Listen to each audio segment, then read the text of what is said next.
Oke, halo, selamat sore. Terima kasih teman-teman sudah bergabung di kelas Korea Go Indonesia yang keempat untuk chapter 1 kelas RA ya. Di pertemuan keempat ini kita akan berbicara tentang bagaimana menjelaskan objek dan tempat ya, dan juga beberapa grammar yang berkaitan dengan hal tersebut ya. Untuk pertama kali, kita mulai awal kelas ini dengan percakapan ya. Kita lihat dulu percakapan berikut ini. 7과 여기가 사무실이에요.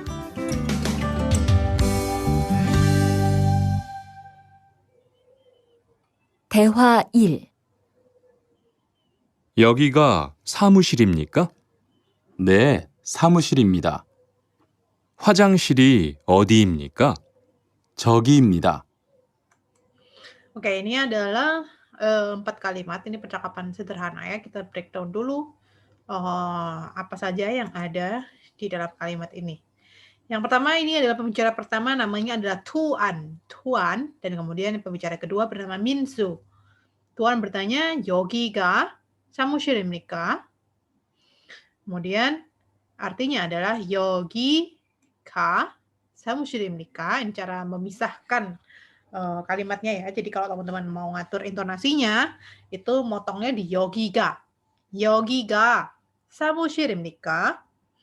여기 artinya adalah di sini. Ka ini adalah partikel subjek dalam bahasa Korea. Kemudian ada 사무실입니까? 사무실 itu adalah ruang kantor ya. Office ya. Ruang kantornya, bukan perusahaannya ya. Kalau perusahaan bahasa Koreanya adalah 회사. Ya, samushil ini adalah office room. Imnika kita sudah belajar di minggu lalu, itu adalah kalimat tanya yang menyatakan adalah ya. Kemudian kalimat yang kedua, 네, 사무실입니다. Ya. Ya, ini adalah ruang kantor. Kemudian yang ketiga, 화장실이 어디입니까? Ya. 화장실이 어디입니까? 화장실 itu adalah restroom atau toilet, dan i ini adalah partikel subjek ya. Partikel subjek karena sama seperti i sama ga. Kita akan belajar apa bedanya i sama ga nanti ya. Sekarang kita artikan dulu. 화장실이 어디입니까? 어디 ini adalah where, di mana. 입니까 adalah ya. Berarti kamar mandinya adalah di mana, maksudnya di mana kamar mandinya, gitu ya. Kemudian yang terakhir, 저기입니다. 저기 itu artinya di sana, gitu ya. Kita dengarkan sekali lagi percakapannya sambil teman-teman bisa ngikutin di rumah bagaimana memenggal kalimat sehingga intonasinya sesuai ketika diucapkan ya. Oke, kita mulai sekarang. 7과 여기가 사무실이에요.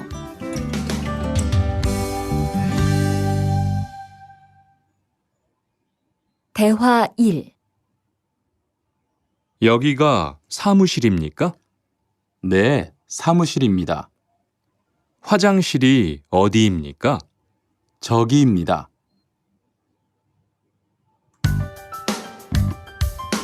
칠과 여기가 사무실이에요.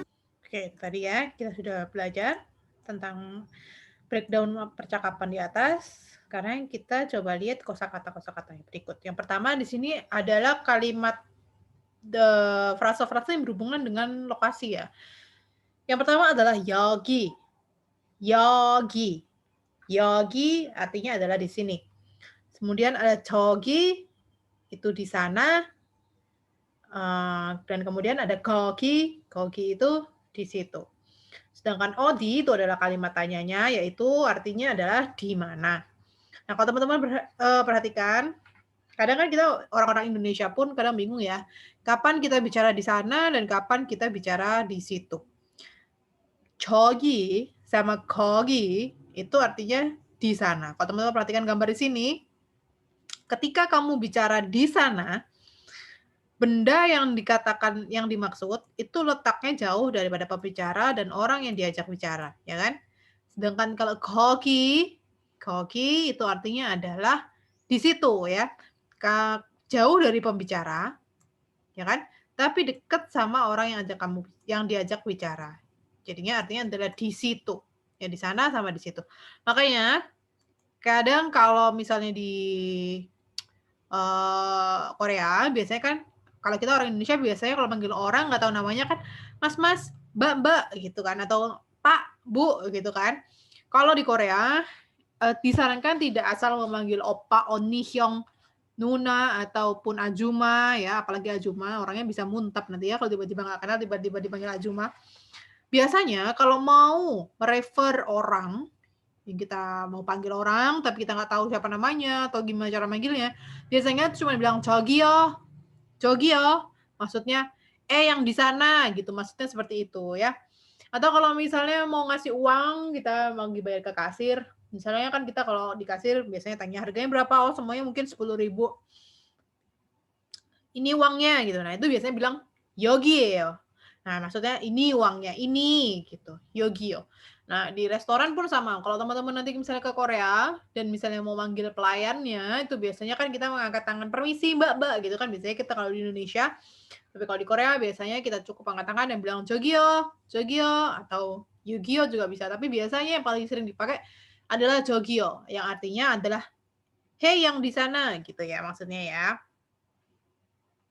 Kemudian kalimat yang kedua, frasa-frasa yang kedua antara lain adalah 회사. Ya ini 회사 tadi artinya adalah perusahaan ya, startup 회사 itu maksudnya adalah perusahaan startup ya. Kemudian ada samu실 itu adalah ruang kantornya, office. Kemudian 화장실 itu adalah restroom. 식당, 식당 ini, artinya sebenarnya adalah kantin ya, tapi di sini diartikan restoran. Di sini maksudnya adalah kalau di Indonesia kan biasanya ada namanya depot makan, kedai makan gitu. Ketika kita bilang kedai makan sama restoran itu kan sense-nya beda ya. Kalau restoran itu lebih gede, lebih sleek, lebih modern kesannya. Nah, sama seperti di Korea, biasanya kayak namanya 식당 itu konsepnya biasanya lebih ke kayak kedai gitu ya. Eee, Rumah makan kecil ya, rumah makan. Sedangkan atau bisa juga diartikan sebagai kantin, itu juga bisa 식당. Lalu kalau restorannya agak bagus itu apa? Restoran. Ya, kalau restoran yang agak bagus ya mereka pakai bahasa Inggris ya, dari kata serapan bahasa Inggris yaitu, resu re su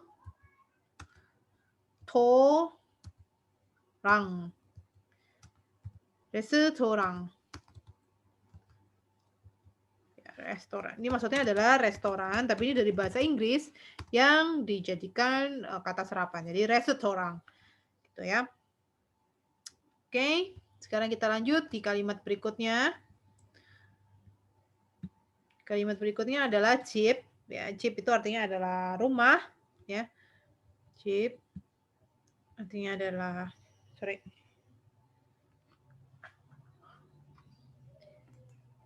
Kemudian ada 기숙사. 기숙사 itu adalah dormitory atau asrama ya. Biasanya kalau kita lihat idol-idol, kalau misalnya barusan debut atau baru mau training, pokoknya belum punya apartemen sendiri, biasanya mereka akan tinggal di dorm, ya. Itu adalah 기숙사, dormitory. Kemudian, ada setakso. Setakso ini adalah tempat laundry, ya, laundromat ya. Sebenarnya bukan laundromat ya. Kalau laundromat itu biasanya lebih kesannya itu kayak yang kita lihat di film-film itu yang bayarnya dengan koin. Ya, terus nanti ada banyak, eee, mesin cuci ya. Itu juga, setakso juga. Tapi kalau, itu adalah kalau setakso yang ini, itu biasanya yang laundryan yang masih ada orang kalau mungkin pernah nonton drama apa ya, yang bapaknya itu, adalah petugas laundry gitu, jadi menerima cucian dari orang. Biasanya orang-orang bawa ke setakso ini adalah coat ya, yang mana kadang mereka butuh, special treatment itu. Jadi kalau winter coat atau coat, eee, yang agak tebel tuh biasanya mereka akan bawanya ke setakso gitu ya. Kalau misalnya, eee setakso yang agak modern itu biasanya, namanya juga laundromat, kayak gitu ya. Kalau Myeongsil ini adalah salon ya, hair salon. Hair salon ini biasanya yang dia juga ada kekinian ya, bukan barbershop ya.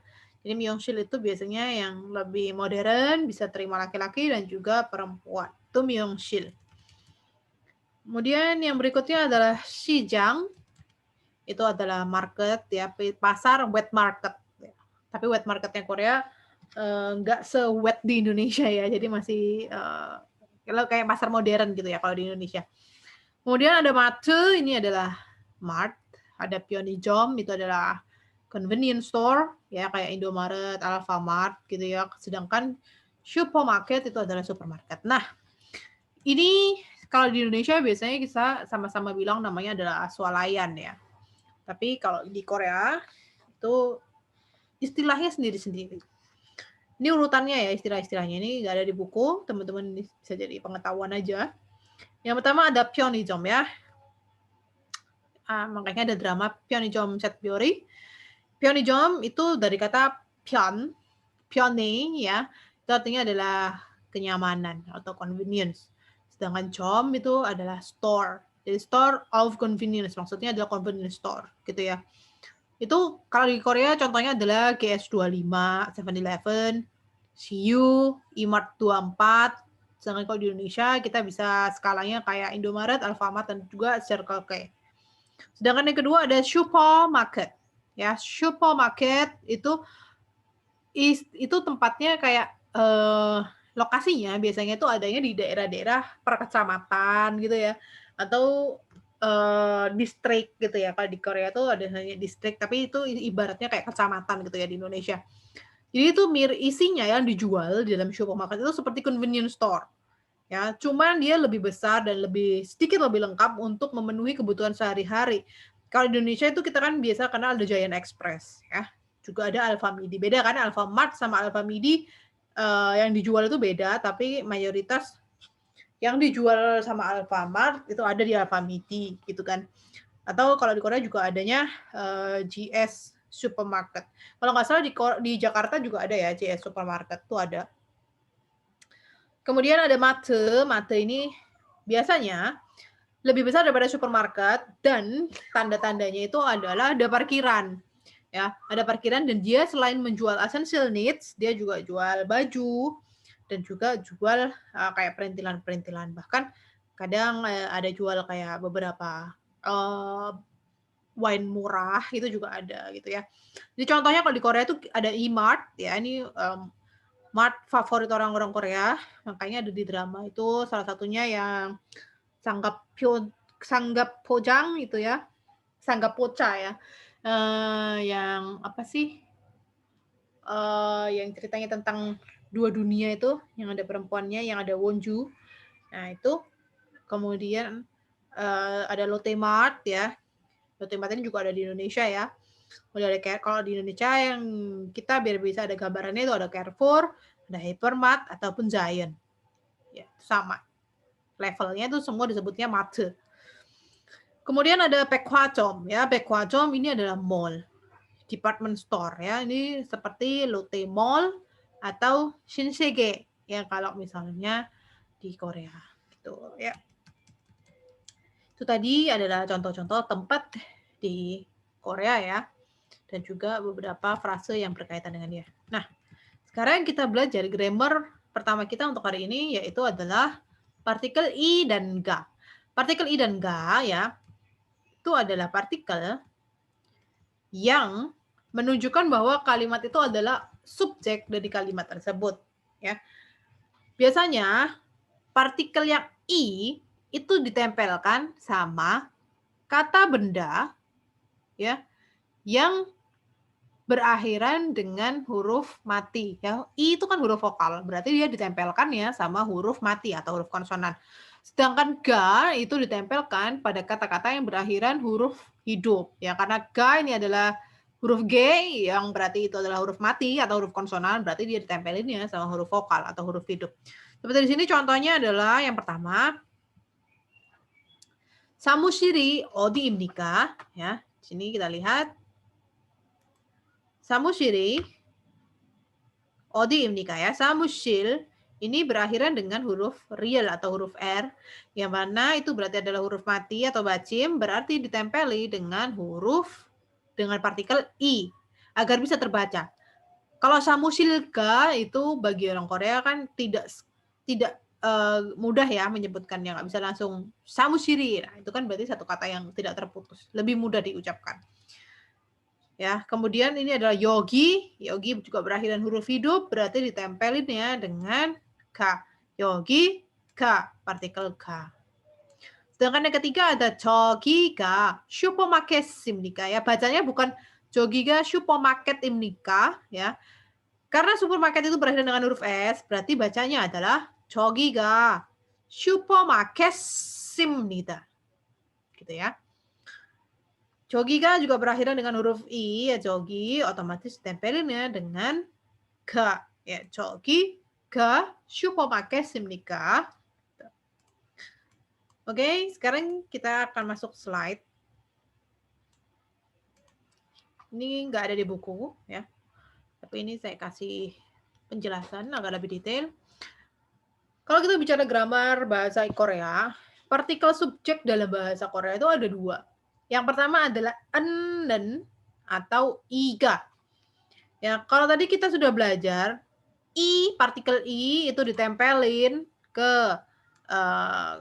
kata benda yang berakhiran dengan huruf mati, dan ga adalah ditempelkan dengan kata yang berakhiran huruf hidup. Nah, sama kalau en dan nen itu juga penempelannya, yaitu kalau ini kan huruf hidup ya, berarti ditempelkannya dengan kata-kata yang berakhiran huruf mati. Sedangkan den, karena den ini adalah huruf n mati ya, berawalan huruf n mati, otomatis dia ditempelinnya juga ke kata-kata yang berakhiran huruf hidup. Nah, partikel subjek aja di bahasa Korea ada dua gitu. Terus kapan menggunakan enen dan kapan menggunakan iga gitu kan? Kita pasti bertanya-tanya. Nah, di sini adalah penjelasan detailnya. Yang pertama kita punya contoh ya. 이카페는 고구마 라떼가 맛있어요. Nah, ini dalam satu kalimat ada nen, ada juga ga. Ya masa satu kalimat subjeknya ada dua gitu kan? Nah, sebenarnya subjek dari kalimat ini itu adalah Ikapenen goguma latte. Jadi ini satu frase ini sebenarnya adalah subjeknya, ya. Jadi ini artinya adalah ikapenen kafe ininya, ya.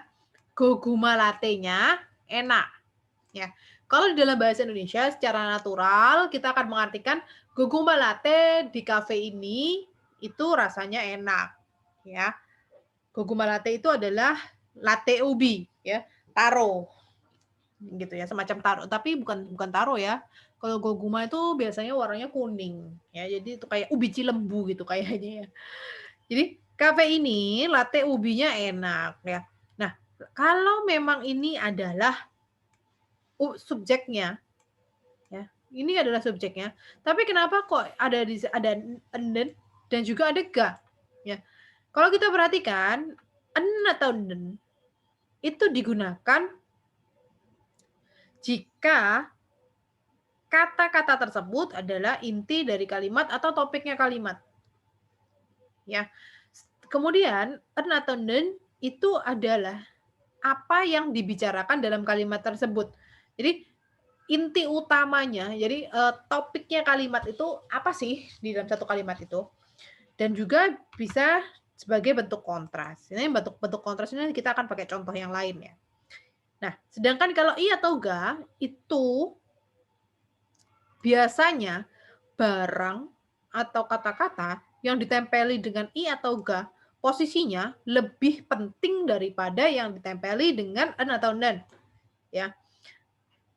Terus kata-kata yang ditempeli sama ga itu biasanya merupakan jawaban dari who, what, atau which. Ya, kita lihat dari kalimat ini ya, kita evaluasi dari kalimat ini.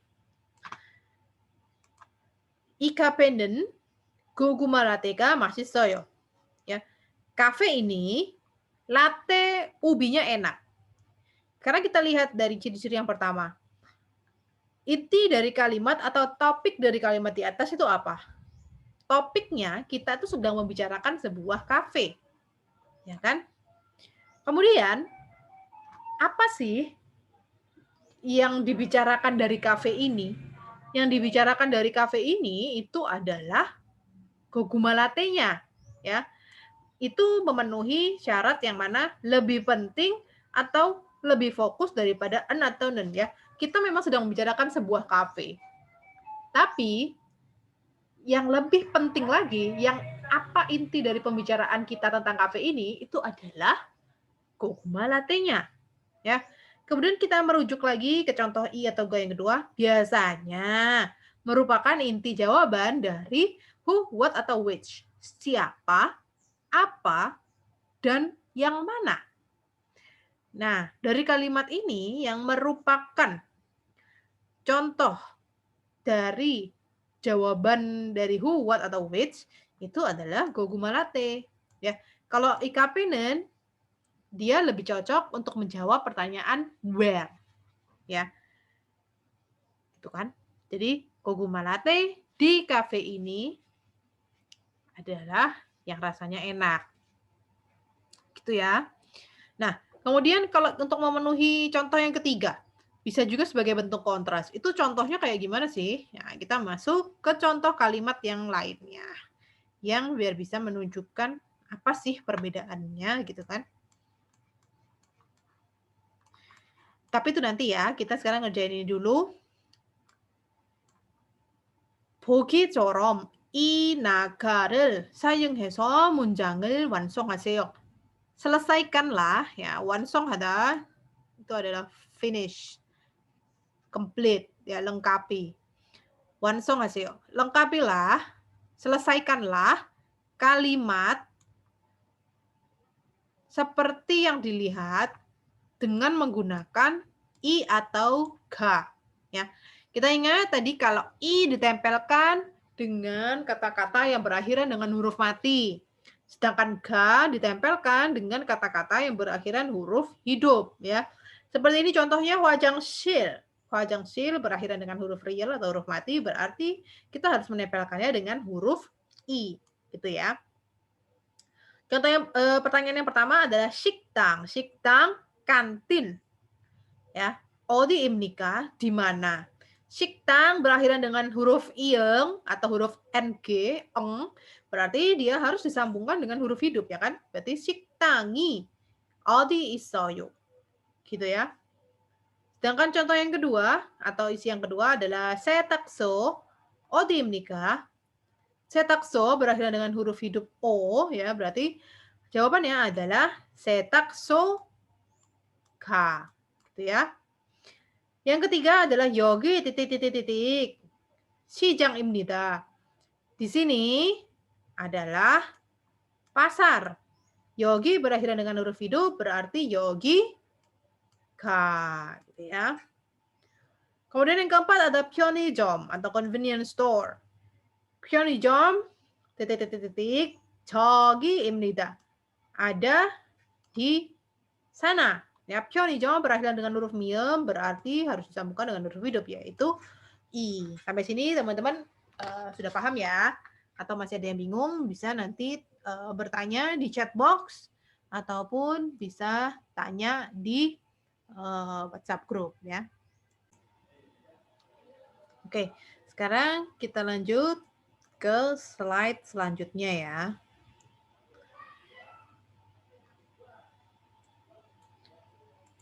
Oke. Ini adalah percakapan yang kedua. Kita dengarkan dulu percakapan dari Tuan dan juga Rihan. 대화 2. 여기가 기숙사예요. 이건 기숙사